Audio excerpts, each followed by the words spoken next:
Sur 800 mètres, le long de la départementale 28, il faut d'abord installer une bâche. Ensuite, tous les 10 mètres, un trou est creusé afin de positionner un seau dans le sol.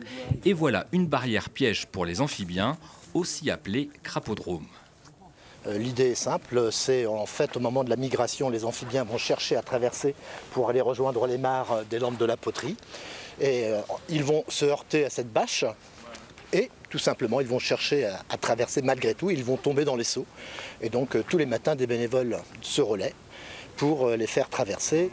Car entre le bois où vivent les tritons, grenouilles, crapauds et salamandres et les mares où ils se reproduisent, il y a cette fameuse départementale.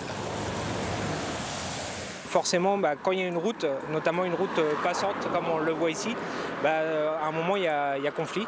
Et donc l'idée de l'opération, c'est de pouvoir faire traverser les amphibiens en toute sécurité et en même temps de récolter assez d'informations pour aussi derrière mettre en place des solutions un peu plus pérennes. C'est la 3e année que le dispositif est mis en place aux Landes de la Poterie, de quoi y voir plus clair. Puis demain, si la mortalité est vraiment impactante, il faudra qu'on trouve des solutions. Les solutions, c'est peut-être des crapauducs, ça peut être des mares de l'autre côté de la route, pourquoi pas, puisqu'ils viennent dans les mares pour se reproduire. Et pourquoi pas aussi imaginer que la route soit barrée à une certaine époque de l'année lors de cette migration.